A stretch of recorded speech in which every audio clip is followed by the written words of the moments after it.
falling in love with someone else after marriage. Karen Matthews.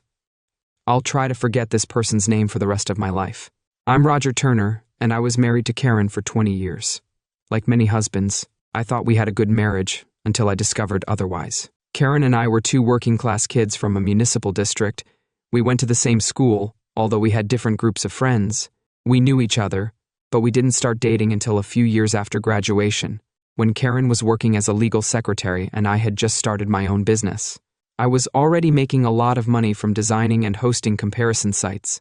When Karen and I got married, I had already made a lot of money, and my lawyer suggested a prenuptial agreement to protect my business. It stated that if the marriage broke down, if we got divorced, Karen would get a share of my personal wealth. I was sure we'd be together forever, so I signed the agreement without hesitation. Karen knew she'd be rich no matter what, even though our careers were different. She was a great lover. We had sex 4 times a week, and our oldest son was born 19 months after we got married. We got married, and 4 years later, we had twins. I was now the father of 3 boys. The only thing we disagreed on was names.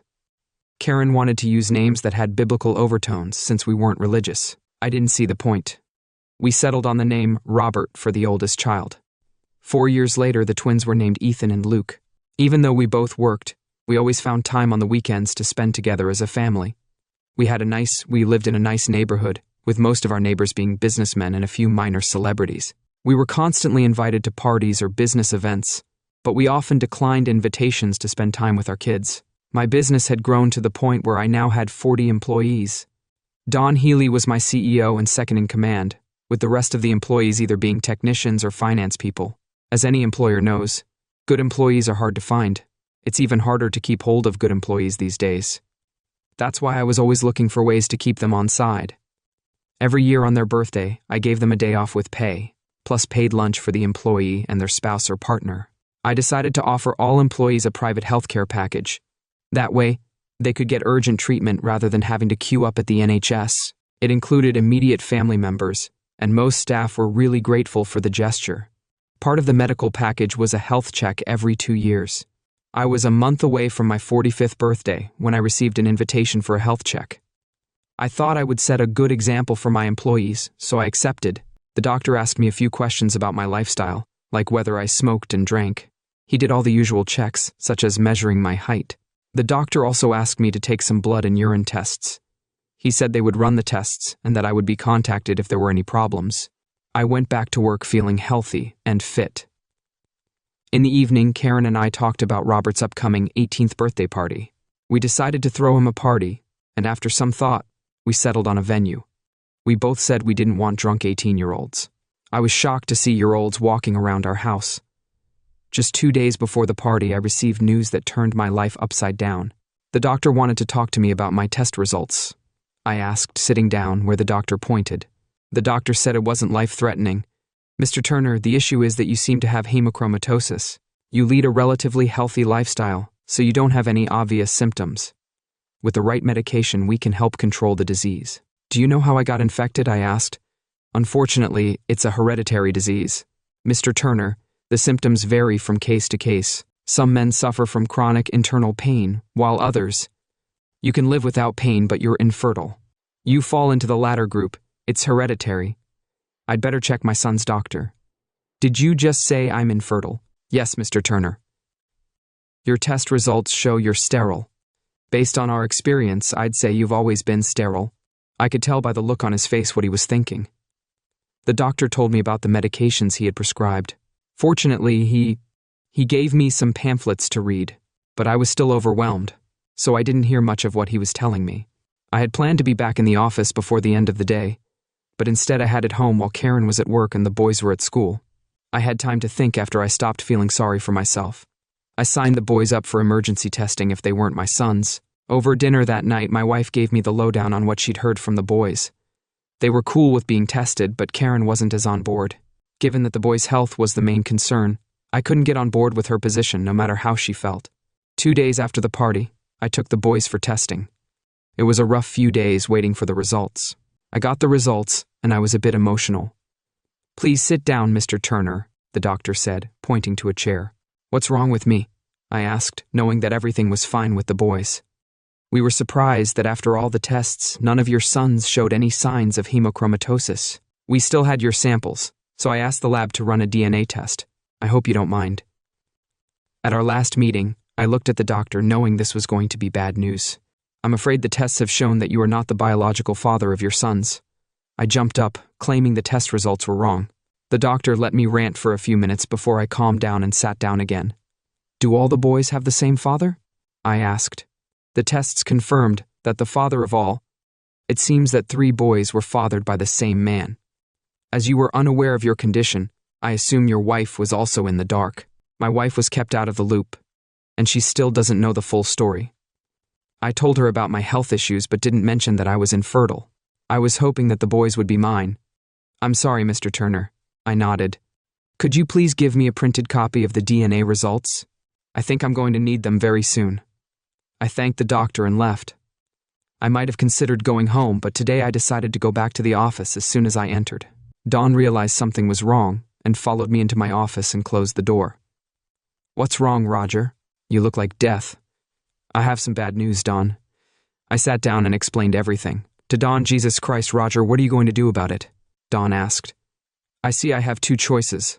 I can say nothing and continue to play the stupid, ignorant husband, or I can confront Karen. The latter will probably lead to a divorce. Oh, I'm sure there is. Maybe Karen can explain it to me tonight. I'll leave you in charge for a few days. I've got a mess to sort out. I'm sorry, Roger. Take as much as you need. I'll contact you if something comes up that I can't handle. Don went back to his office, and I sat there wondering how to sort out this mess mentally. I worked out that Karen would get about $2 million if we divorced. I was worth 10 times that, so I called my solicitor for advice. He mainly dealt with corporate clients, so I asked him to recommend someone. He suggested Arthur Crenshaw. Arthur Crenshaw was an old-school lawyer. He knew his way around the legal system. I told him about the prenup. We had one, so I wanted to make sure I was doing the right thing. He said I was. I told him I was sure, but I wanted to make sure. He said, there was nothing my wife could tell me to make it right. Can I pick up the papers when they're ready? Of course. I'm in court tomorrow, and my secretary Moran will bring them to you. The 4 of us. Karen smiled. I wondered if she would smile later after our little chat. After dinner, the twins went to their rooms after loading the dishwasher. I joined Karen in the living room. I had an interesting conversation with the doctor. You did about what Karen answered calmly. It was about the fact that the boys showed no signs of the hereditary disease that I have. They ran all the tests and found nothing, which is apparently very unusual. They solved the mystery when the doctor ran a DNA test and found that the boys' DNA doesn't match mine. I wondered if you could explain. Karen sat silent and looked at me for a minute. I have nothing to say. The boys are not yours. I fell in love with another shortly after we were married. My love was so strong and wrong that I wanted to be with him. His children, when you and I were trying to have a child, I used a diaphragm until I made love to him. Karen replied almost without emotion. If you fell in love with someone else, why didn't you divorce me and play happy family with him? He was already married and had children. Now that we know you're infertile, it seems like I made the right decision. If it weren't for that, we would. I never became a parent. I can't believe I'm hearing this. You got pregnant by another man because you fell in love with him. That means we've been together for 20 years. I still love you, Roger. I just love the other man more. I see you wouldn't have given him children if you didn't love him. I'm going away for a while. I can't be around you right now. Tonight, I'll sleep in. I left the house and went to the spare room. I'd been drinking at the pub and I was pretty drunk. When I got home, Karen was watching TV. I ignored her and went to bed. I pretended to be asleep, but about 30 minutes later, she knocked on the door. In the morning, I showered, got dressed, and left without saying a word. A short time later, Karen texted me, "Are you okay? What do you think?" I replied, but Karen didn't reply. I met with Dawn, then spent the morning looking for a house to buy. Later that afternoon, I picked up the divorce papers when I pulled up to the house. Karen was alone. She smiled as I entered the house. "Where are the boys?" I asked. "Robert is out walking again and the twins are with my parents. We need to talk. I thought it would be best if the boys weren't here. I'm glad you assumed I was coming home. I'm not sure what you think we should talk about. I'll go up the stairs and change my clothes. While I'm doing that, you can take a look at this." I tossed the envelope on the kitchen table. I left Karen standing with her arms folded and a defiant expression on her face. When I got back to the kitchen, I could see that Karen was really upset. She'd told me she loved someone else more than she loved me. She'd even had his children. But I still loved her. I said, "Yeah, sure, but not enough to have my children. The fact that I'm infertile doesn't change anything. If we'd known then, you could have adopted or left and got pregnant, leaving me out of it. For all I know, you're still sleeping with him. Divorce is the only way out for me, Karen. As you can see, I've been fair. You'll get £2 million according to the prenup." When I mentioned that Karen was still sleeping with him, she looked at the floor, which told me all I needed to know. "You need to get out of my house, Karen. I'll pay for you to find somewhere else to live. We'll deduct that from your £2 million in the meantime. I'll stay in a hotel. What about alimony? Since Robert's over 18, it doesn't matter if you want child support for the twins. You can ask their father, whoever he is. You're making a..." "That was a big mistake, Roger. You're listed as the boy's father, so you should be paying for them. I made a mistake when I married you, Ken. Just out of interest, who's the boy's father?" "I won't tell you. It won't make any difference. You're going to get a divorce anyway." Some things were settled. Karen sat at the table and cried as I carried the suitcases downstairs. "I'll be back for my stuff in a day or two."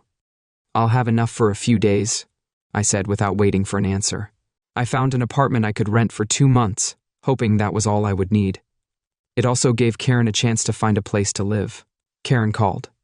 She called me a few times, asking me to change my mind.